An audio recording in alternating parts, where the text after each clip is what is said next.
옆에 계시는 분과 사랑의 인사 나누시겠습니다.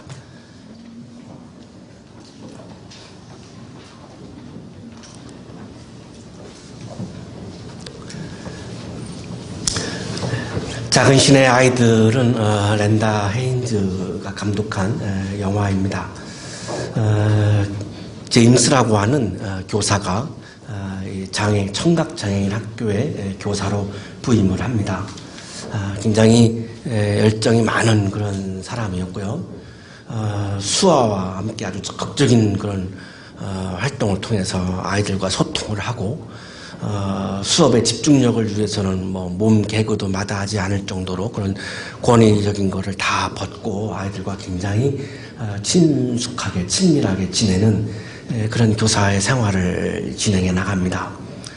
학교에서도 굉장히 신임을 했고 또 아이들도 제임스 선생님을 굉장히 신뢰하고 그리고 따랐습니다. 어느 날 이 학교의 졸업생인데 사라라고 하는 그 여학 졸업생이 여기서 청소부로 일하고 있는데 어떻게 우연히 마주치게 되었습니다. 이 사라는 수화 외에는 전혀 의사소통할 수 있는 방법이 없었고요. 음성 언어를 배우는 것 자체를 거부를 하고 있었고, 그래서 안타까우니까 이 제임스가 내가 당신이 말을 할 수 있도록 도와주고 싶다라고 이렇게 다가가는데 사라는 굉장히 그것에 대해서 반발을 합니다. 반발하는 이유는 나에게 소리의 세계를 강요하지 말라는 것입니다. 왜 소리의 세계만 옳고 좋고 아름답다고 생각하는가? 침묵의 세계도, 소리가 없는 침묵의 세계도 나에게는 옳고 좋고 진선미 아름다울 수 있는데 왜 나에게 소리의 세계를 강요하느냐라고 하는 그런 반발이었고요. 제임스는 굉장히 당황했습니다. 일반적으로 우리는 소리의 세계가 침묵의 세계보다는 옳고 좋고 아름답다고 생각하기 때문이죠. 굉장히 당황스러운 그런 상황을 맞이합니다. 그래서 더 많은 관심을 가지게 되었고 이 두 사람은 사랑의 감정에 빠졌습니다. 연인이 되었습니다. 문제는 대화를 하는 방식, 이 소통을 하는 방식에 있어서 소리의 세계로 가능하지 않으니까 제임스는 소리의 세계를 주장을 하고 사라는 침묵의 세계를 주장하다가 보니까 이것이 엇갈리는 거죠. 제임스가 얘기하는 세계와 사라가 주장하는 세계가 엇갈리다 보니까 여기에서 사랑의 관계가 깨지는 겁니다.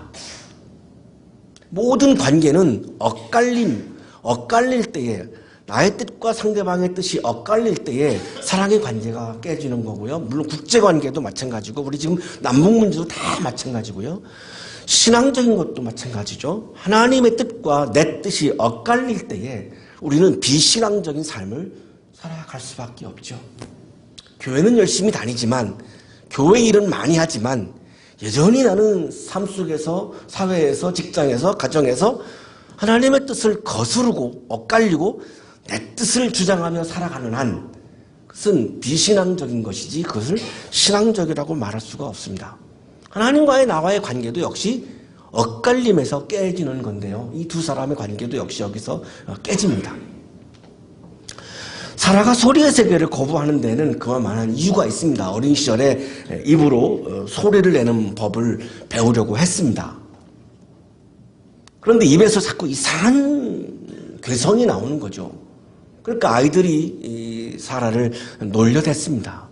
그것이 굉장히 마음에 큰 상처가 되었고요. 그날 내가 절대로 소리를 내지 않고 살겠다라고 하는 결심을 합니다. 그래서 소리의 세계를 거부하는 거죠.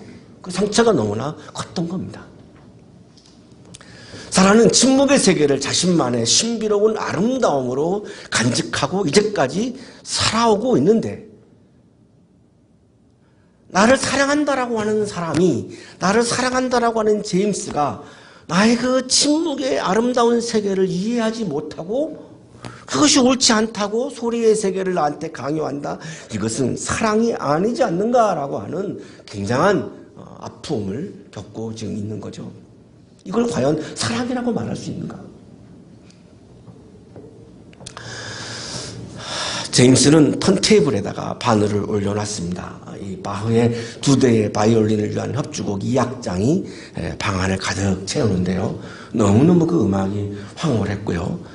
제임스가 그걸 황홀하게 듣다가 음악을 꺼버립니다. 그건 어떤 이유는 아름다운 이 음악을 사랑하는 세라와 이걸 함께 들을 수가 없기 때문이죠.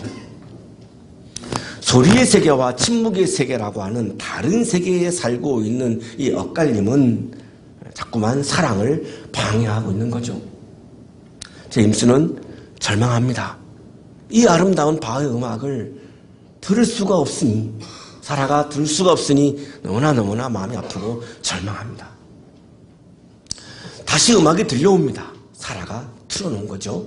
역시 바흐의 2대의 바이올린을 위한 협주곡 2악장이 흘러나옵니다.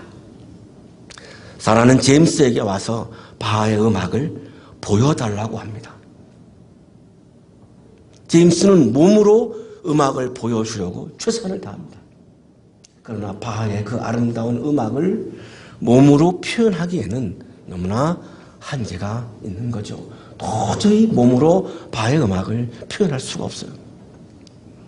어떤 몸짓으로도 바하의 음악을, 그 아름다움을 표현할 수가 없어요. 실망하죠. 사라가 다가와서 위로합니다.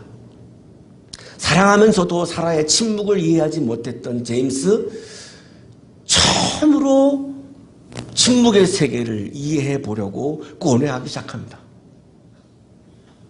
분명한 것은 내가 어떻게 몸짓을 해도 바하의 아름다운 음악을 전해줄 수 없다라고 하는 것은 분명해졌습니다. 자, 그래서 이 침묵의 세계에 대해서 다시 한번 고뇌하기 시작을 하는 거죠.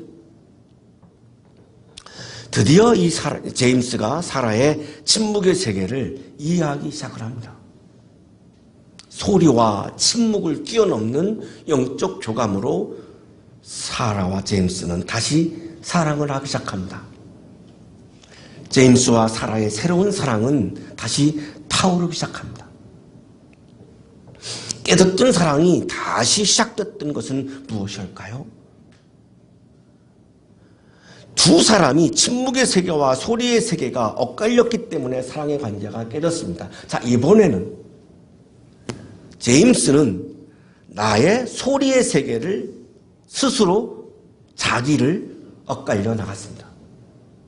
소리의 세계만이 옳고 소리의 세계만이 좋고 소리의 세계만이 아름답다라고 하는 자기의 생각을 엇갈려 갔습니다. 그리고 침묵의 세계를 받아들이기 시작을 했습니다. 자기를 엇갈려 본 거죠. 여기서 새로운 사랑이 다시 시작할 수 있었던 것이죠.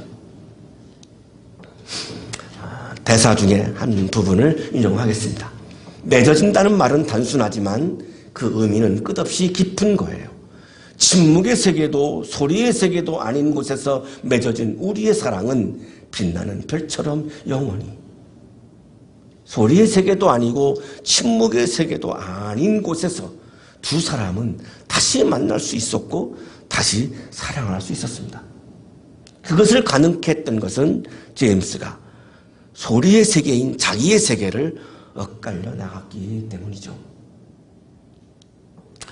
이 엇갈림은 하나님과 나와의 사랑도 깨뜨립니다.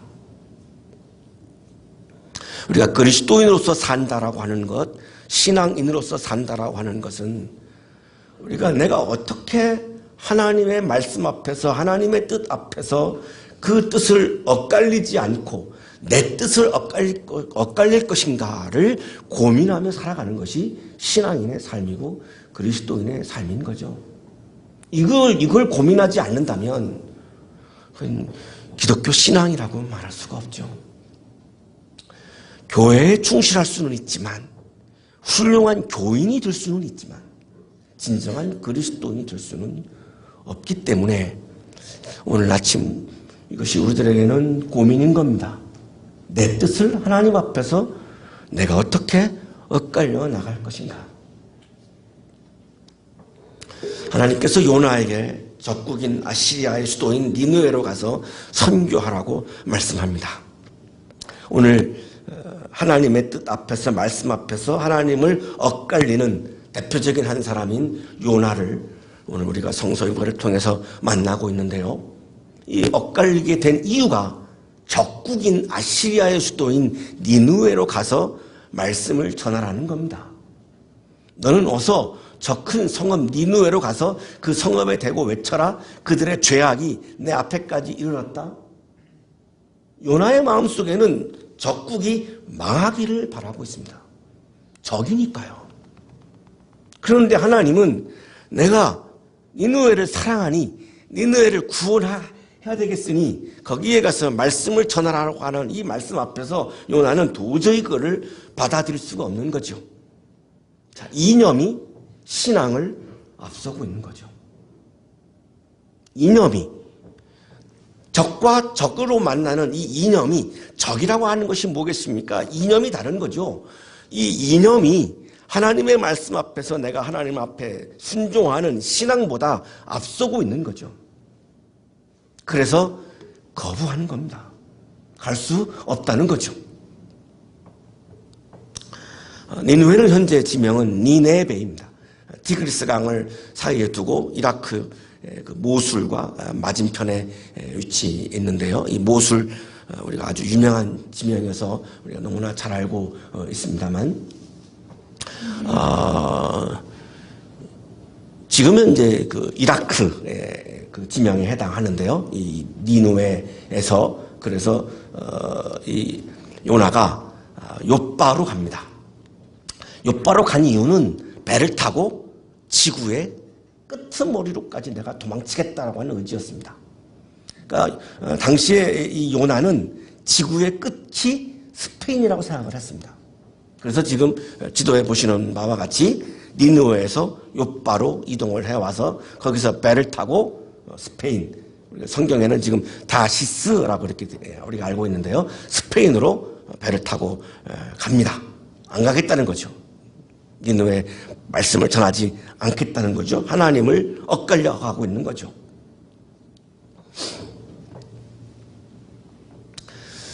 자, 요나는 하나님과 요나 사이의 이 갈등, 긴장, 엇갈림을 아주 여실히 지금 우리에게 보여주고 있는데요. 우리도 살면서 이런 장면들을 우리는 많이 경험을 하게 되죠. 한국 교회 신앙보다는 이념이 더 우선이죠. 솔직히 말해서. 하나님의 뜻, 하나님의 말씀보다는 이데올로기가 더 우선하고 있습니다. 똑같은 거죠. 요나의 지금 상황과 똑같은 겁니다. 그런데 우리가 그것을 신앙으로 착각을 하죠.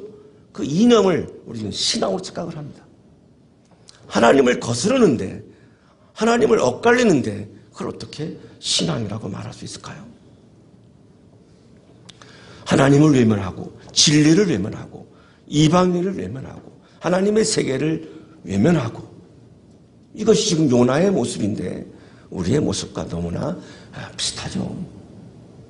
요나에게 시련이 다가왔습니다. 큰 바람이 불어와서 요나가 탄 배가 부서졌습니다. 몇 사람들이 요나를 바다에 던지죠. 바다에 던져진 요나가 큰 물고기 배에서 사흘을 지냅니다. 요나가 기도합니다. 구원은 오직 주님에게서만 옵니다. 구원은 오직 주님에게서만 옵니다. 하나님을 엇갈렸던 요나가 이제 나를 엇갈리고 하나님의 뜻을, 하나님의 말씀을 받아들이겠다라고 하는 그런 의지를 지금 기도하고 있는 거죠. 큰 물고기가 요나를 이렇게 뱉어내죠. 그래서 요나가 살아나옵니다.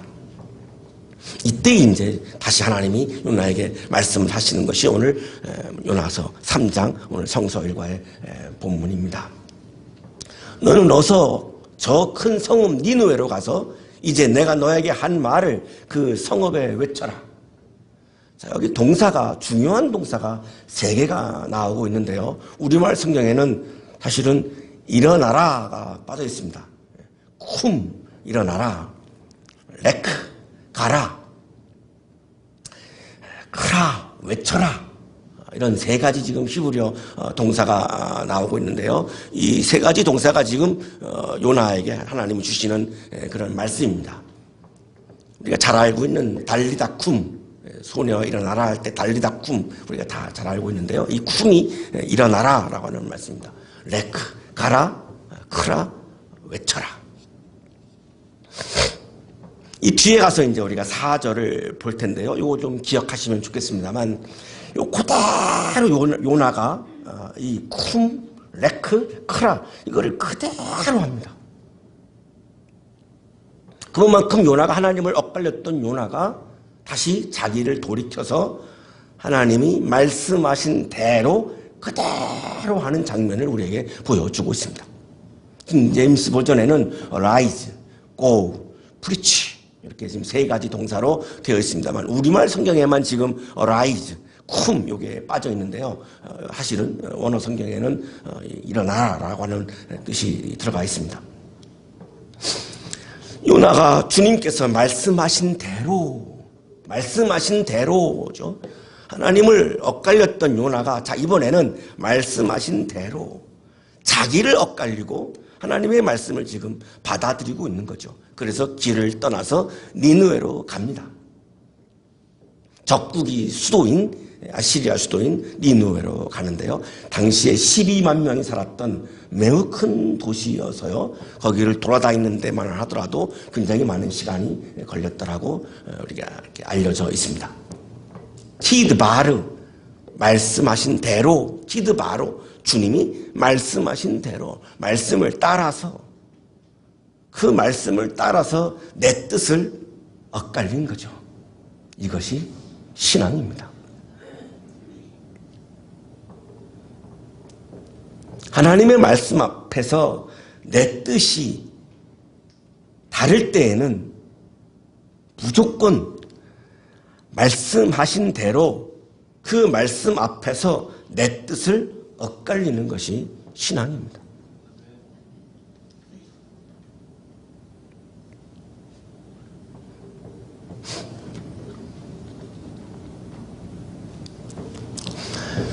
요나는 그 성읍으로 가서 하룻길을 걸으며 큰 소리로 외쳤습니다. 자, 4절에 그 3가지 동사가 다시 그대로 나오고 있습니다. 킹 제임스 버전에는 아주 구체적으로 나오고 있는데요. arose, went, cried. 아까 2절에서 하나님이 주셨던 3가지 동사를 4절에 와서 요나가 말씀하신 대로 그대로 합니다. 일어나서 가서 외쳤습니다. 자신의 뜻을 엇갈린 거죠.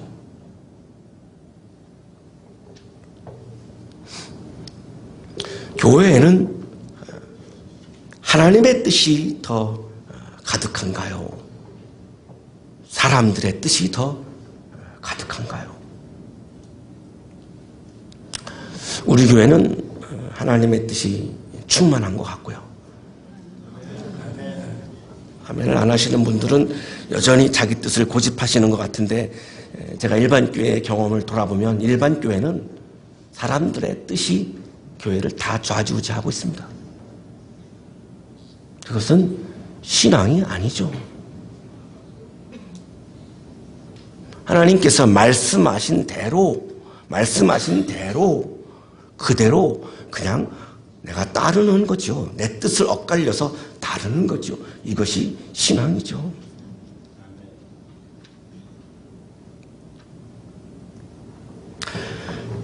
당시에 요나가 니느웨에 가서 말씀을 전하는 것은 쉬운 일이 아닙니다.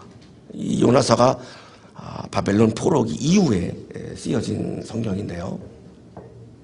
바벨론 포로에서 돌아와서 성전을 지었지만 역시 페르시아에 계속 노예를 살고 있죠. 자, 이들의 고민이 있습니다. 하나님의 백성은 지금 노예로 살고 있고 하나님을 믿지 않는 이방인들은 세계를 지배하고 있습니다. 바벨론도 그랬고요. 페르시아도 그랬고요. 이거를 신앙적으로 해석할 수가 없는 겁니다. 하나님 어찌해서?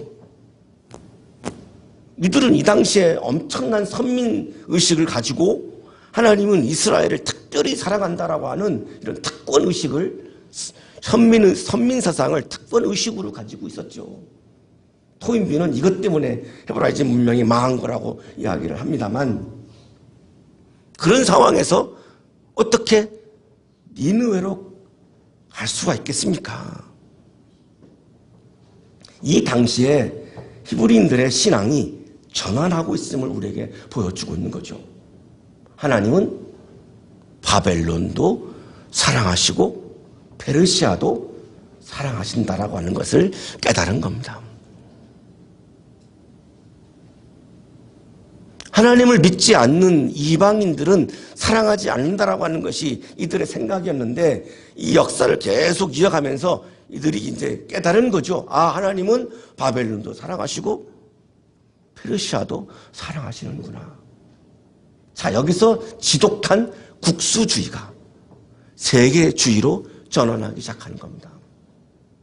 지금 보통 어려운 문제가 아니었습니다. 이거 간단한 문제가 아니었습니다.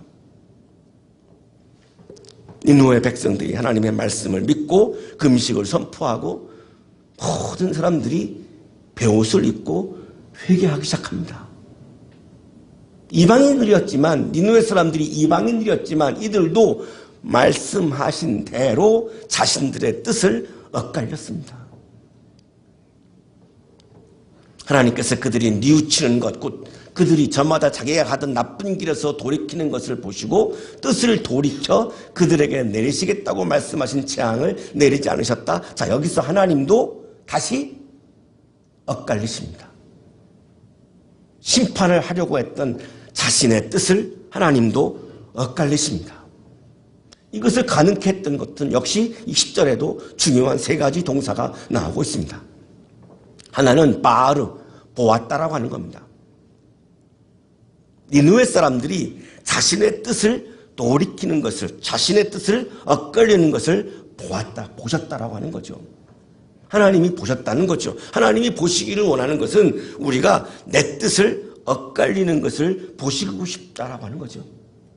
그래서 예수님도 십자가의 죽음을 앞두고 내 뜻대로 마옵시고 아버지의 원대로 하옵소서라고 기도했던 거죠. 그것이 결국은 부활로 이어져 가는 거죠. 바르, 보셨습니다. 보시고 싶었습니다. 뭘? 우리가 한 사람 한 사람이 하나님의 말씀 앞에서 내 뜻을 엇갈리는 것을 보고 싶다는 겁니다. 두 번째, 마이나햄. 하나님도 다시 엇갈리셨어요. 심판하려고 했던 마음을 다시 하나님도 엇갈리셨어요. 세 번째, 벨로아사. 재앙을 내리지 않으셨어요. 결국은 니느웨는 구원을 받는 도성으로 그렇게 다시 세워지고 있습니다. 무엇이 이것을 가능케 했습니까? 이 사람들이 하나님의 말씀 앞에서 내 뜻을 엇갈리는 것을 하나님께서 보시고 그렇게 재앙을 내리지 않으셨던 거죠. 하나님의 구원은 이스라엘만의 구원이 아니라 세계에 대한 구원입니다. 이거를 바벨론 포로 이후에 히브리인들은 지금 깨닫고 있는 겁니다. 이스라엘의 국경 속에 갇혀있는 폐쇄적인 구원이 아니라 온 우주를 구원하는 보편적인 구원인 거죠. 여기에서 우리 그리스도인들이 맞기 쉬운 위험, 특권의식, 선민의식, 교만한 의식, 이기적인 마음, 이것들을 우리가 점검해야 하는 상황이 바로 여기에 있습니다. 내가 그리스도인으로 산다라고 하는 것, 내가 신앙인으로 산다라고 하는 것을 특권으로 이해하는 분들도 계십니다. 이게 이스라엘 사람들의 선민사상에서 온 건데요. 하나님은 모든 백성을 하나님의 백성으로 삼습니다.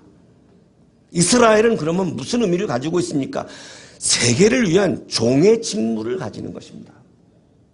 세계를 구원하려고 하는 그 하나님의 종이 되는 거죠. 세계를 섬기기 위해서 이스라엘을 선택하신 것이지 하나님이 이스라엘을 특권을 누리라고 선택하신 것이 아니라는 거죠. 이 선민사상을 잘못 이해한 거죠. 그리스도인으로 산다라고 하는 것, 신앙인으로 산다라고 하는 것, 특권을 누리는 것이 아니죠. 내가 섬기는 사람으로 살겠다라고 결단한 것이 그리스도인입니다. 특권을 주장하면 주장할수록, 이기적인 마음을 드러내면 드러낼수록 하나님은 우리를 보시지 않습니다. 우리가 무엇을 하든지 간에 우리들에게 신앙이 있다라고 인정하지 않으십니다. 세상 사람들도 우리가 자꾸 특권을 주장하는 한, 자꾸 우리가 이기적인 마음을 갖는 한 교회에 대해서 부정적일 수밖에 없습니다. 그것은 본래의 신앙이 아닌 것을 그들도 알기 때문이죠. 장일성 교수의 설명입니다. 블랭킨 소프는 요나서가 공의의 응보나 낭만을 강조하는 예언의 신학적인 입장을 지혜문학의 입장에서 비판하고 있다고 본다. 즉 하나님의 역사 경륜은 좁은 국수주의자들이 생각하는 대로 단순한 것이 아니라는 것이다. 즉 하나님의 자유는 예언자의 예언에 매이지 않는다는 것이다. 하나님께서는 이스라엘의 원수인 이방인의 기도도 들어주시며 당신의 뜻을 돌이켜 자비를 베풀어 주실 수도 있다는 것이다. 우리가 멸망할 거라고 생각하고 있는 이방인들을 하나님은 사랑하실 수도 있고 그들의 기도도 들어주실 수 있다라고 하는 것을 왜 모르느냐라고 하는 이야기를 하고 있는 거죠. 하나님의 구원은 하나님의 자유지. 우리의 뜻대로 교회 나오는 사람들은 구원하고 교회 나오지 않는 사람들은 다 멸망시키고 그건 우리의 뜻이지. 하나님은 우리의 그런 뜻에 지배를 받지 않는다는 거죠. 하나님은 자유롭게 하신다는 거죠. 어떻게 할지는 모르겠지만 그건 하나님의 자유이지 감히 우리가 그걸 간섭할 수 없다는 거죠.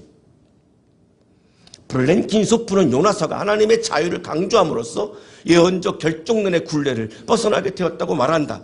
이것을 인정하지 않으면 바벨론을 들어서 이스라엘을 치고 페르시아를 들어서 이스라엘을 쳤던 이 사건을 해석할 방법이 없습니다.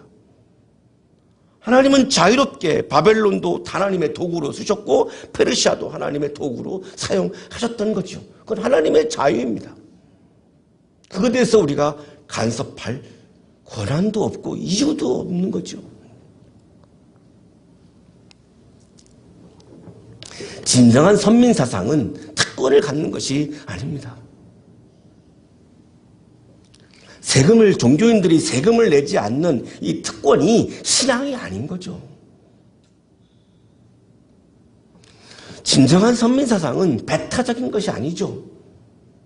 하나님은 전 세계를 지으신 분이고 전 세계가 하나님의 자녀고 전 세계가 구원되기를 원하시고 있고 다 하나님의 그 아주 애틋한 사랑이 거기 곁들여 있는 하나님의 자식이죠. 그것에 대해서 내가 배타적인 마음을 갖는다? 그것은 신앙이라고 볼 수가 없는 거죠. 그러면 진짜 기독교인의 그 선민의식이라고 하는 것은 뭐냐? 하나님의 세계를 위해서 내가 정으로 섬기는 것입니다.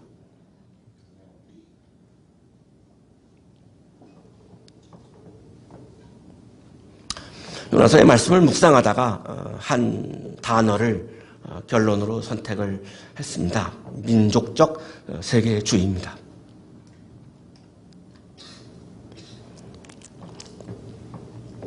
우리가 주체성을 확보하지 못하면 식민지를 살 수밖에 없죠. 그래서 민족적이다라고 하는 것은 우리들에게 매우 중요하죠. 노예로 살 수는 없으니까요.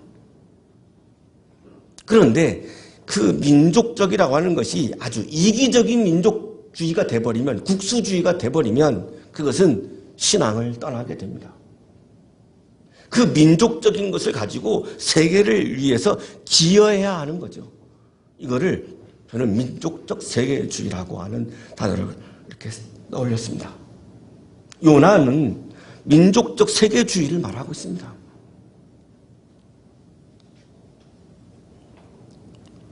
나의 정체성을 확보하지 못하면, 나의 주체성을 확보하지 못하면 우리는 노예로 살아야 합니다. 그래서 민족적인 것은 나의 주체성, 나의 정체성 매우 중요하죠.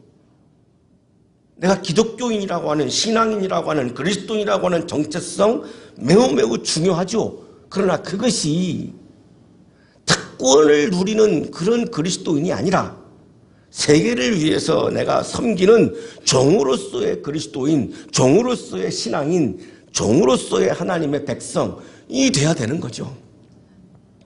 그때에 세계를 사랑하시는 하나님을 위해서 내가 종의 직무를 감당할 수 있는 거죠. 그것이 하나님이 원하시는 그리스도인의 모습입니다. 여러분, 한 분 한 분이 세계를 위해서 이기적인 마음이 아니라, 그런 국수주의적인 그런 마음이 아니라, 아주 특권을 누리려고 하는 그런 교만한 마음이 아니라 하나님의 세계를 위해서 겸손하게 섬기는 그런 진정한 그리스도인으로 살아가셔서 우리 한국교회의 진정한 신앙이 다시 회복되시기를 축복합니다. 거룩하신 하나님, 주님의 말씀 앞에서 내 뜻을 내세우며 주님의 말씀을 거스리고 엇갈릴 때가 많이 있음을 고백합니다. 우리의 마음에 말씀을 채워주시고 말씀하신 대로 말씀을 따라서 나의 뜻을 엇갈리며 세계를 위하여 봉사하며 섬기며 헌신하는 아름다운 그리스도인으로 살게 해 주옵소서. 예수 그리스도의 이름으로 기도하옵나이다. 아멘.